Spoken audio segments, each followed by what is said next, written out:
নমস্কাৰ বন্ধুসকল, আজি মই বনাবলৈ লৈছোঁ এয়া কচু আৰু আলুৰ ভাজি।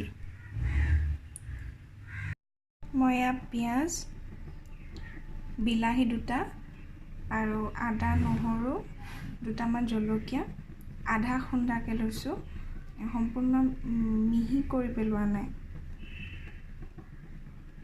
এয়া এতিয়া কেৰাহীখন গৰম হ'বলৈ দিছোঁ। এতিয়া দি দিম অলপ তেল।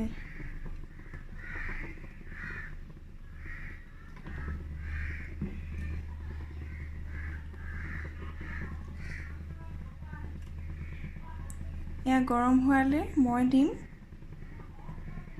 অকণমান পাঁচফোৰণ, জিৰা আৰু শুকান জলকীয়া এটা। কেৰাহী গৰম হৈছে, মই এয়া লৈ লৈছোঁ শুকান জলকীয়া, জিৰা আৰু পাঁচফোৰণ।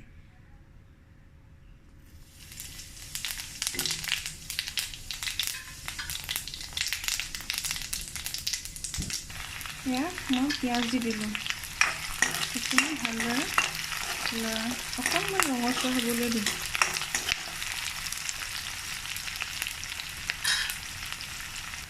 এতিয়া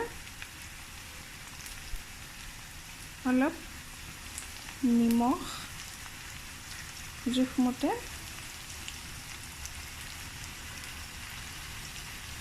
অলপ হালধি,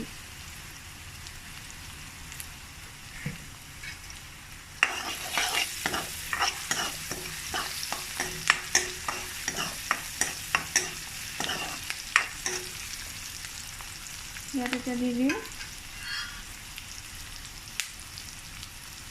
এইখিনি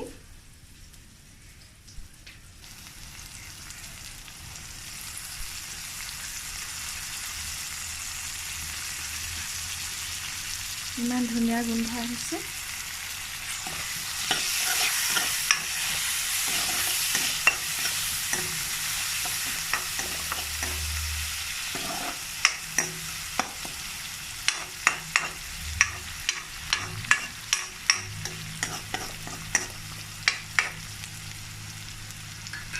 আদা আৰু নহৰু, পাঁচফোৰণ এইখিনি মছলাৰ বাদে অন্য আৰু এতিয়া এই আঞ্জাত একো মছলা নিদিওঁ। এইখিনি অলপ লৰোৱাৰ পাছত এতিয়া দিম এইখিনি বিলাহী।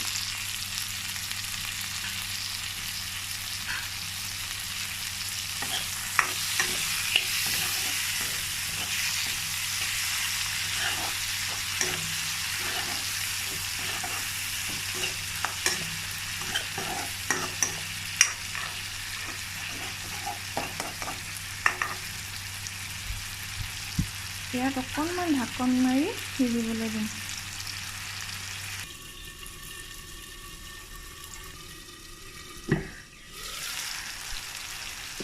এয়া বিলাহীখিনি অলপ অলপ ভাজি গৈছে আৰু ইয়াত এতিয়া দি দিম কেঁচা আলুখিনি।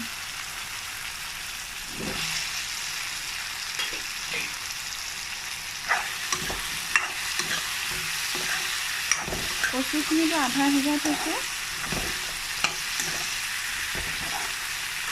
হাফ বইল, একেবাৰে সিজাই পেলোৱা নাই, সেইখিনি একেবাৰে শেষত দিম। এতিয়া এয়া ঢাকন মাৰি সিজিবলৈ দিম। এয়া মাজে মাজে অলপ লৰাই থাকিব লাগিব এইখিনি।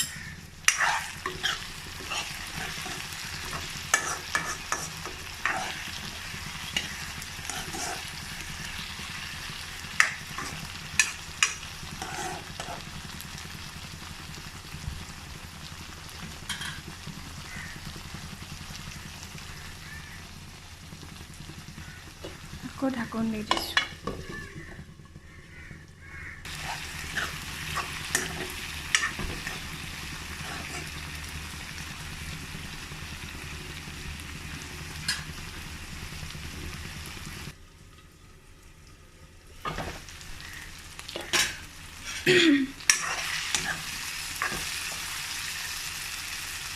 এয়া চাওকচোন আলুখিনি সিজিলে এতিয়া এয়া আধা সিজাই লোৱা কচুখিনি দি দিম।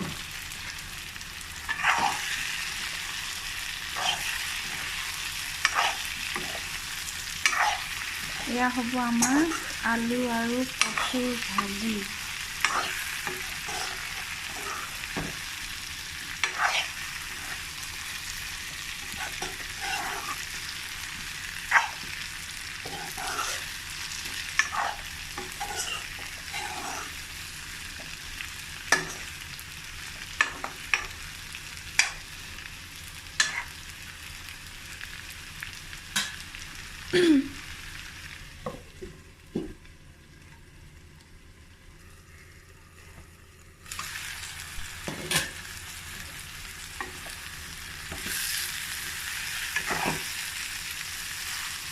এয়া হৈ গ'ল আলু আৰু কচুৰ শুকান ভাজি। এতিয়া নমাই থ'ব পৰা হ'ব।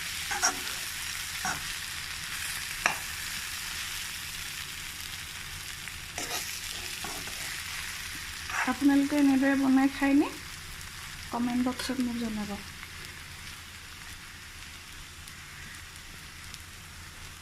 এয়া হৈ গ'ল দেই মোৰ আলু কচু ভাজিখন।